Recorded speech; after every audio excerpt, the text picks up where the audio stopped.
Welcome back to another episode of Rock Boys Football. Another weekend in June and another monster official visit weekend for the Miami Hurricanes. And we say this all the time. There's just not many, if any, programs that do a better job getting top talent to campus than Mario Cristobal and the Miami Hurricanes. And you look at the group of visitors that are coming in this weekend. If you're a Miami Hurricane fan and you're kind of a sicko and you start putting together your ideal class for Miami in 2026, of which I know many of y'all do, you're looking at some of the names that are on campus this weekend and saying, hey, in an ideal class for Miami, a couple of these guys that are coming in this weekend are guys you want in the 2026 cycle. I'm fired up to get into this one. A couple of my favorite prospects from across the country going to be on campus this weekend for Miami. Before we get into it, as always, to the Miami Hurricane fans, I want to give a shout out to y'all. Many of y'all know this program's a program I like talking about a lot, especially when it comes to the recruiting trail and what Mario Cristobal does. The amount of support you guys show to the fellas in the dog days of the summer as we're talking the recruiting trail, it's amazing. Appreciate you guys. If y'all do enjoy the content, consider subscribing to the channel. Without further ado, let's get into it now. The amount of visitors on campus is pushing 20, per usual for Mario Cristobal and the Miami Hurricanes. What I wanted to do for this episode is rank my top 5 guys that will be on campus in terms of these are the guys I think Miami needs to close on in 2026. We're going to start it off with 4-star defensive lineman James Johnson, originally from Fort Myers, going to be playing his senior season at Northwestern in Miami, Florida. This seems like it's going to be a Miami-Georgia battle here. Why is James Johnson coming in as the number one prospect I think Miami needs to close on? I think it starts with there's just not many dudes in this 2026 cycle that look like James Johnson. It's not a very deep class in the middle of the defensive line. It's not a very talented class in the middle of that defensive line. And I look at James Johnson and say he's one of the true big body interior defensive linemen in this 2026 cycle that I think is going to be a difference maker over the next couple of years. When there's not a lot of guys available, you got to close on the top guys that are. I think James Johnson's one of them. And you look at it and say, this is a position that Mario Cristobal wants to get right at the high school ranks. You've seen him push his chips in for multiple, blue chip guys on the defensive line, most notably dudes like Justin Scott. I think the second thing is it's a really hard position to address in the portal. I mean, it's just the quality of player that you see hop into the portal in the middle of the defensive line and how much the price tags are for those kind of guys. I think a good example like Braxton Felly from Boise State, a guy that Miami wanted in the spring portal. The price tag seemed very high for Braxton Felly, and you looked at him and said, rotational guy at the power 4 level, but because it's so hard to get those kind of guys, the price tag was high. So if you want to avoid being in that situation, get these guys at the high school ranks. Now, James Johnson as a football player, horsepower is probably the best way I would describe it. I don't know if he's the most fluid mover that you'll see. I don't really care because this kid is tremendously powerful. Really good shot put numbers, track and field throwing metrics. That translates to the football field. Can play 3-tech, can play the nose. A guy that I think will continue to get up to around 315 pounds. He's not necessarily the tallest or the longest guy. Plays with really good pads. Fires off the line of scrimmage. He's an explosive athlete. That's really, really powerful. To me, that matters the most when you're evaluating these guys in the middle of the defensive line. To me, one of the top priorities or at least to me should be one of the top priorities for Miami in 2026. Now, the number 2 player that we're going to talk about, he's the best player on campus, at least in my opinion, for Miami this weekend. He's coming in at number 2 because I like the edge room a little bit more. And, Bryce Perry, right? He's a guy that could very well play in the middle of that defensive line. I'm not sure how big he's going to get. He reminds me of like Ruben Bain. And that was kind of the conversation about Ruben Bain coming out too. What's he going to do on the defensive line? Bryce Perry, right? Similar conversation, very similar football players and skill sets to a guy like Ruben Bain as well.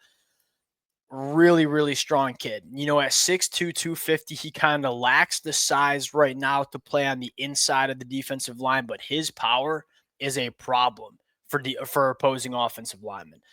I think he could be a heavy-handed edge rusher who's very good against the run, very similar to Ruben Bain, but he's also a guy that could get up to 290 pounds and play in the middle of the defensive line as a three tech. He's got some length too. He's only 6'2", but he's got 34-inch arms. So he plays with good pads, knows how to use his length, powerful kid at the point of attack. And if he does transition to that interior defensive line role, he's going to be such a problem in terms of athleticism that he brings for opposing interior offensive linemen. This is a guy that, whether he's playing out on the edge, whether he kicks into the inside, go get him because he's a great football player. I mean, you look at him over the last couple of years, 7A football in the state of Georgia has really dominated since his freshman year. A guy that's played a lot, has shown he's a really good football player, gives you versatility on the defensive line. Again, Miami wants to invest their resources at the line of scrimmage. Bryce Perry writes one of those guys. Number 3 on the list, I'm going to go to Hazique Kent. One of, if not the most fascinating players in this class. I mean, he's a guy that at 6'5", 300 pounds, he wants to play tight end. He's been very vocal that that's the position he wants to play at the next level. Now, do I personally look at this kid and say 6'5", 300 pounds, tremendous athlete, tackle, that's where the ceiling is? Yeah, that's probably where I'm coming from here. But he's a guy that, hey, wherever you want to play, we'll take you because you're a good enough athlete, and maybe he plays tight end for 1 year and makes that transition. Go bet on this kid as an athlete because he can do a lot of different things for you. Although I think his ceiling is highest at tackle because of the athleticism he has at 6'5", 300 pounds, gets it done. As like an offensive weapon at the high school ranks, my concern with Hazique Kent at tight end is, look, he'll be a dog inline blocker for you. You certainly know that. And Miami asks a lot of their tight ends in terms of run blocking and what they can do there.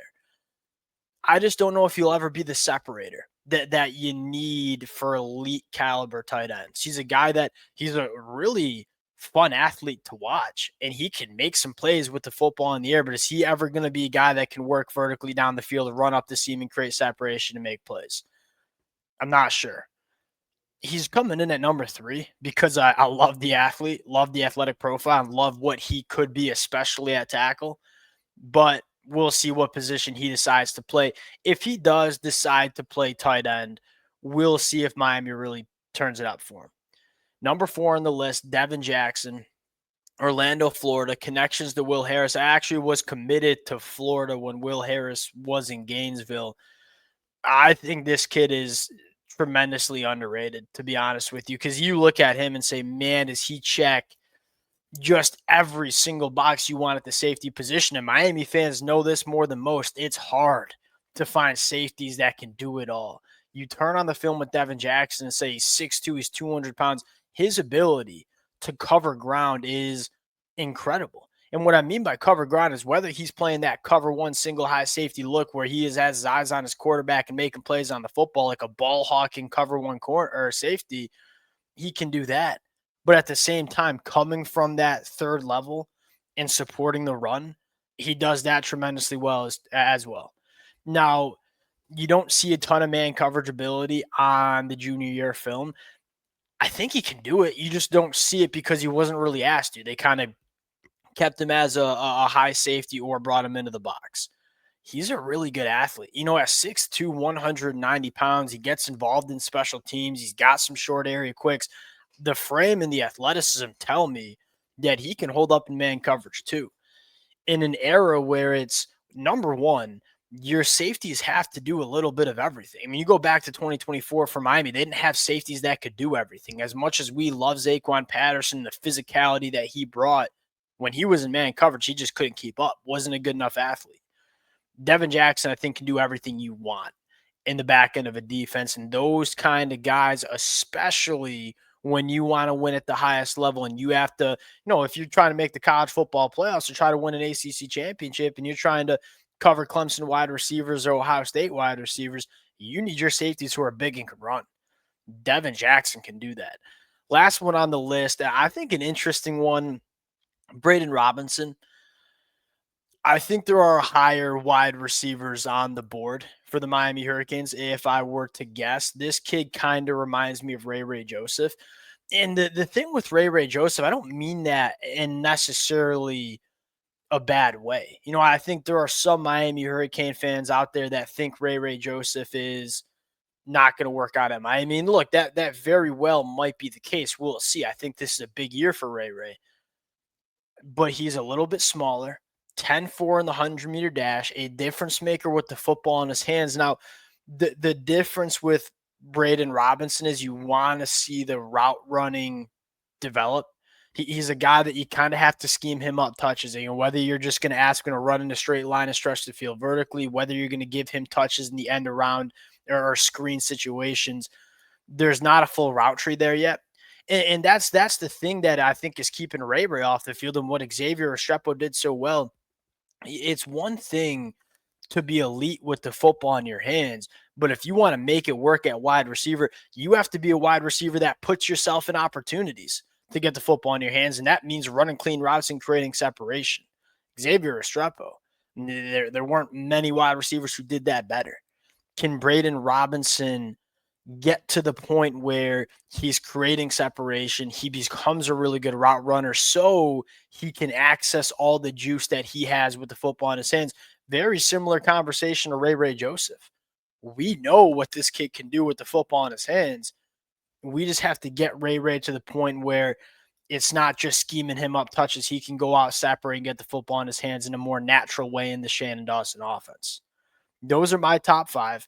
Couple of guys that you got Cannon Pickett on campus too. And the thing with Cannon Pickett is I'm not sure if Miami he the way I look at it, he better commit pretty damn soon to Miami, or else I think Miami's going to run out of spots on the offensive line. And I like Cannon Pickett. I think he's going to be a very solid football player that might lack the ceiling. He's not going to be a top 32 NFL draft pick, but he's a guy that you feel like is going to be a really quality football player for you over the next couple of years.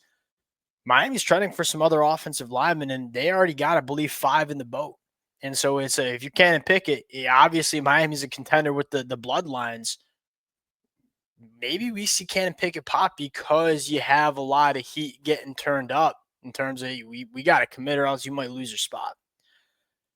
Those are the 5 plus the 6. You have all your commitments, or a lot of your commitments, coming on campus too, right there in Coleman, Jackson Campbell. So this could be an opportunity for some of these high-profile commitments to get into the ear of some of these targets.